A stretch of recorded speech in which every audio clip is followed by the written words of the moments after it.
दूसरे की स्त्री, दूसरे की माता भी तो एक स्त्री है, दूसरे की पत्नी भी तो स्त्री है, दूसरे की बहन हो बेटी हो वो भी एक स्त्री है।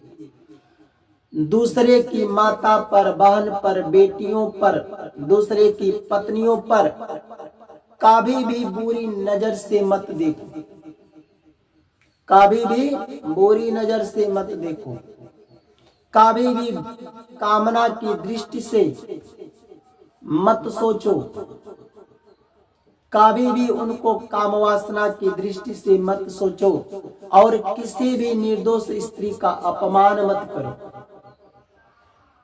चाहे तुम्हारे पास कितना भी शक्ति हो, बल हो, तुम्हारे पास सेना हो, किसी भी स्त्री बुरी नजर से मत देखो। आज जो बुरी नजर से देखते हैं उसके इज्जत पर उछाल करते हैं, कहीं इज्जत लूटते हैं। इसका अंत में क्या मिलता है जानते हो? अंत में दुख मिलता है और वही आदमी अंत में मट्टी में भी मिलता है। जिसका समाज में अगर बुराई होगा, किसी स्त्री पर जबरदस्ती नजर चलाओगे,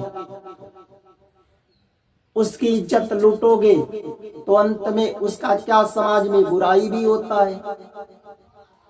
है कि नहीं? तो अंत में दुख ही तो मिलता है। समाज में बुराई हो रहा है तो मट्टी में ही मिले हुए के समान है। और जो स्त्री को दुख होगा, श्राप देगी, तो अंत में तुम्हारा अंत में वह तुम्हारा अंत भी होगा। वही श्राप दुख तुम्हारा अंत भी करेगा। वही श्राप दुख तुम्हारा अंत भी करेगा। इसलिए अपने शक्ति का, बल का घमंड मत करो कि हमारे पास बहुत शक्ति है, बल है, बहुत सेना है। अरे जितना शक्ति बल सेना है तो समाज भी जानता, उस बात को हम भी जानते कि कितना शक्ति है, बल है, तुम्हारे पास सेना है। रावण से ज्यादा तुम्हारे पास तो शक्ति है नहीं। रावण के पास तो शक्ति उतना है नहीं, बहुत बड़ा वेदों का ज्ञान था। उसके सामने देवी देवता की तो बात छोड़ो, काल भी जाने से डरता था कि नहीं? रावण भी स्त्री को उठा ले गया तो जबरदस्ती कहता था कि हमसे तुम शादी कर लो, छोड़ो अपने पति को। जब पति नहीं, पत्नी नहीं कहती है दूसरे की कि जहां से लाए हो हमें जाकर क्षमा मांग करके दे करके क्षमा मांग लो, तो जबरदस्ती किसी से नहीं करना चाहिए। अंत में क्या हुआ रावण को? अंत में दुख मिला कि नहीं बताओ? अंत में उसका बदनामी भी हुआ, तो मट्टी में ही मिला हुआ है। जिसका नाम समाज में बदनाम हो गया तो मट्टी में मिलने के ही समान है। और लास्ट में अंत भी हुआ ना। दुर्योधन भी बहुत उसके पास शक्ति था, सेना था, वो तो राजा था। जब बड़ी सभा में द्रौपदी का साड़ी उतरवाया तो बताओ उस दुर्योधन को अंत में दुख मिला कि नहीं? समाज में बुराई हुआ, नाम बदनाम हुआ, तो मट्टी में ही मिला हुआ है वह आदमी, और अंत में बुराई भी हुआ, उसका अंत भी हुआ। अगर कोई कहे कि द्रौपदी ने भी तो भरी सभा में कर्ण का भी अपमान की थी, कर्ण किसका मित्र था? दुर्योधन का ही था। तो भाई देखो, अगर कोई स्त्री तुम्हारा अपमान की है, कोई अपशब्द कही है,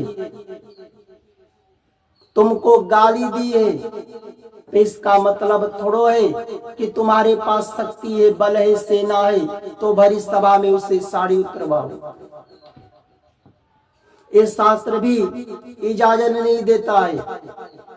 अगर तुम्हें कितना भी शक्ति है, बल है, सेना है, कोई स्त्री तुम्हें अपशब्द बोली है तो तुम अपशब्द कह सकते हो। गाली दिए तो गाली दे सकते हो, पर भरी सभा में साड़ी उतरवाने का, उसका बदनाम करे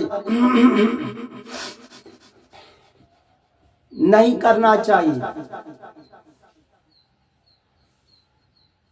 और दूसरे के धन को, दूसरे तुम्हारे पास कितना भी शक्ति है, बल है, सेना है, प्रशासनिक शक्ति भी तुम्हारे मुट्ठी में हो, तभी दूसरे के धन को नहीं लेना चाहिए जबरदस्ती हड़प करके। दूसरे के जमीन पर जबरदस्ती हड़प कर कब्जा नहीं करना चाहिए। आज जिसने भी जबरदस्ती हड़प करके कब्जा करते हैं, उसका देखो अंत में दुख ही मिलता है, अंत में दुख ही मिलता है। समाज में बदनामी भी होता है कि फलाना ने किसी निर्दोष का, किसी गरीब का, सहाय का जमीन हड़प करके लिए, और जो जितना उसको कष्ट होगा, जो श्राप देगा, वही कष्ट श्राप तुम्हारा अंत भी करेगा। अंत में दुख भी मिलेगा और अंत भी होगा। तो इन दोनों को छोड़ो, अंत में दोनों ही दुख देने वाले हैं। कोई नहीं चाहता है कि हम जो कर्म करो अंत में दुख मिले। तो जब दुख का काम करोगे तो दुख मिलेगा ही, तो क्यों दुख लेना चाहते हो? सुख लो, और सुख मिलेगा तभी जब इन दोनों को छोड़ोगे, दोनों से बचोगे, तभी अंत में सुख भी मिलेगा। इन दोनों को छोड़ो। हमारा बात अच्छा लगता हो तो अधिक से अधिक लाइक करो।